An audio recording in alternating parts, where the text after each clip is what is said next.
It's all covered in today's China Truths. North Korean destroyer debacle, a made-in-China failure? On May 21, 2025, a 5,000-ton North Korean destroyer, the second of the Choi Hyon, capsized during its launch at the Chongjin shipyard. The incident occurred in front of Supreme Leader Kim Jong-un himself, who was reportedly present on the viewing platform. State-run KCNA quickly labeled the event a serious accident and blamed unscientific empiricism.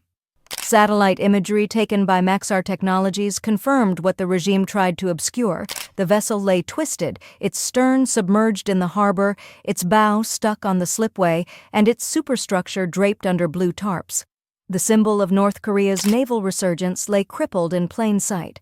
The technical root of the disaster lies in Pyongyang's decision to employ a sideways launch method, traditionally reserved for much smaller vessels. The U.S. Navy, for example, employs this method for littoral combat ships LCS, which weigh less than 2,000 tons. Chongjin Shipyard, lacking both a dry dock and a stern launch ramp, attempted to replicate this procedure for a ship 2.5 times larger. The result was predictably catastrophic. Structural engineers have noted that the hull likely suffered deformation. Missile cell alignments may have been compromised. Satellite imagery and naval analysts suggest that the ship's frame is no longer seaworthy.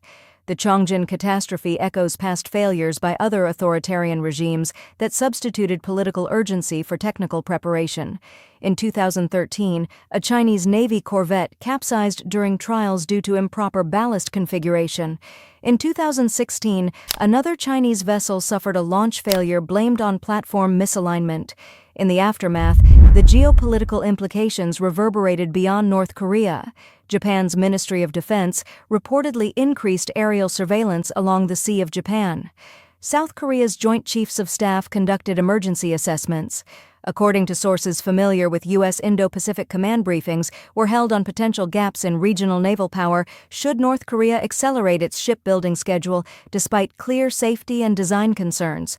Perhaps most damning is the origin of the Choi Hyon itself. This wasn't a purely domestic effort. The ship's design reportedly draws heavily from Russia's Admiral Gorshkov-class frigates, while China quietly supplied the high-strength steel, welding technology, electronic components, and possibly even precision shipbuilding equipment.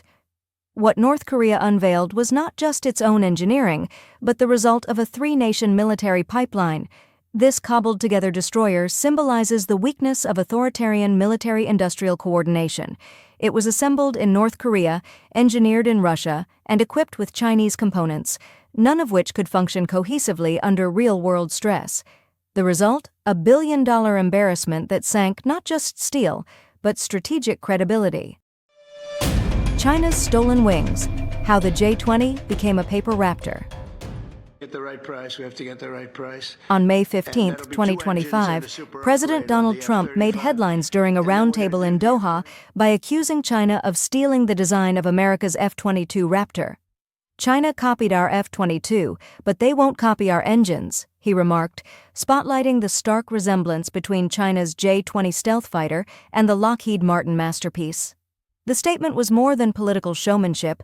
It reignited scrutiny on China's fifth-generation fighter program. Central to that scrutiny is the case of Su Bin, a Chinese national who was arrested in Canada in 2014 and later extradited to the United States. In 2016, Su pled guilty to orchestrating cyber espionage campaigns that infiltrated defense contractors like Boeing and Lockheed Martin. The Department of Justice labeled it a national-level cyber espionage case. Among the stolen data were blueprints, flight test analyses, and proprietary system designs crucial to the F-22 and F-35 programs. This intelligence directly accelerated the timeline and feasibility of China's J-20 project. Despite the J-20's intimidating exterior, technical evaluations reveal it is far from being an equal to the F-22. The American jet's stealth relies on flat, low-radar cross-section nozzles and integrated body contours. By contrast, the J-20 still uses visible cylindrical nozzles that emit significant heat signatures, easy prey for modern radar and infrared tracking.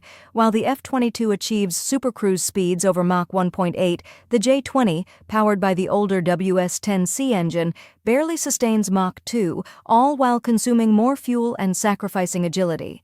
Weapon systems further expose the disparity. The J-20 lacks an internal cannon, and its missile bays restrict firing arcs. In a real-world dogfight, that translates to a critical delay and reduced combat effectiveness. Its missiles, PL-10s and PL-15s, are modern but operate within a fire control system plagued by poor software integration. But the real gap isn't just technological, it's systemic. China's military-industrial complex is notorious for operating in a culture of suppression, not innovation.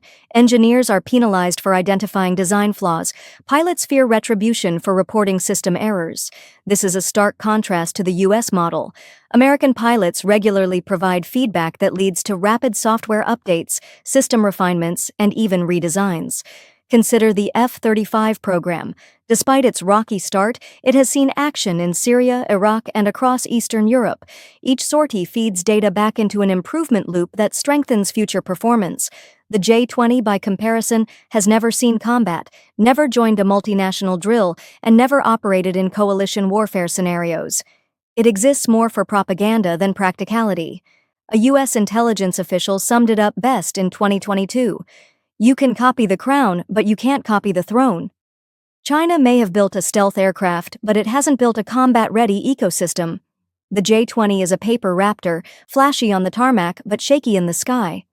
Facades, failures, and the sixth-generation showdown. China's military display has increasingly resembled theater more than power. The J-20 was showcased executing a 360-degree maneuver with a turn rate of just 15 degrees per second, slower than the retired F-4 Phantom. Its naval cousin, the J-35, mimics the F-35 visually, but faces serious operational hurdles. In 2023, arresting hook failures prevented carrier landings during trials. Worse yet, its stealth coating degrades after only 3 to 5 deployment cycles at sea, demanding constant reapplication. Now the sixth-generation fighter race looms. In 2024, the U.S. Air Force formally outlined the next-gen air dominance concept: modular cockpits, AI teaming with drones, and a 2,000-kilometer combat radius. Meanwhile, China's equivalent remains hidden in the shadows, likely exaggerated and years behind. Their defense media has floated renderings, but credible specs remain absent. Global buyers are taking notice. Indonesia's potential J-10 procurement raises eyebrows. These jets, hyped in Chinese media, may offer the same underwhelming performance as the J-20 or J-35. Other nations like Japan with its FX program and South Korea's KF-21 are pivoting toward proven Western models. This speaks to a larger truth. China's defense sector is the military equivalent of a tofu project, a term locals use for brittle, corruption-ridden infrastructure. On May 19, 2025, the 14th-century Fengyang Bell and Drum Tower in Anhui Province collapsed despite around $470,000 renovation project completed less than a year ago. Days later, on May 22, torrential rains paralyzed Wuhan. Videos showed children evacuated on boats and hospitals turned into aquariums. All this followed a reported $1.8 billion investment into drainage upgrades. The same pattern haunts China's war machines. They shine at parades and vanish in storms. Billions have been funneled into stealth coatings, weapons bays, and thrust vector nozzles that fail to hold up under pressure. Like their ghost cities and crumbling dams, these fighter jets are monuments not to progress, but to the systemic rot Beijing cannot reform. The question isn't whether China will launch a sixth-generation fighter, it's whether it will stay in the sky long enough to matter. All covered in today's China Truths. China construction bank system crashed, leaving staff and customers stunned.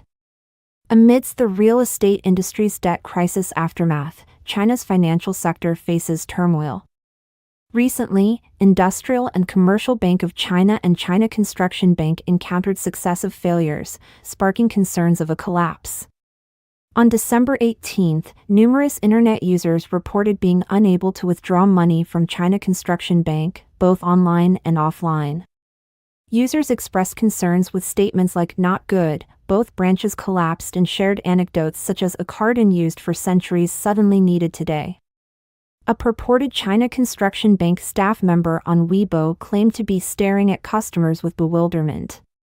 At 11 a.m. on the same day, a Guangzhou branch staff member confirmed to Chinese media that system issues were affecting transaction processing.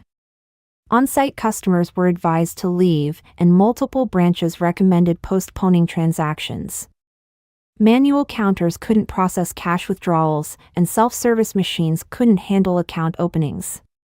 CCB collapse rapidly became a trending topic on the internet, with users noting recurring system problems, saying, "Banks always have endless system problems." The specific reasons are always a mystery. Some hoped their unit could quickly disburse salaries with agricultural bank stable. Earlier this month, the Shanghai medical insurance system also crashed. Many netizens left comments revealing that due to the system collapse, crowds formed long queues to wait for payment. In addition, there have been malfunctions in Alibaba's Aliyun and Didi Chuxing systems. Alibaba Cloud experienced malfunctions on November 12 and 27. Didi Chuxing's malfunction resulted in a loss of over 10 million orders and transactions exceeding 4 billion yuan, about $560.4 million. On December 17, Industrial and Commercial Bank of China, ICBC, also faced a malfunction in its app. Numerous users posted complaints, citing issues when using ICBC's app for fund transfers. Attempts to contact ICBC customer service to report the problem were unsuccessful due to a high volume of calls.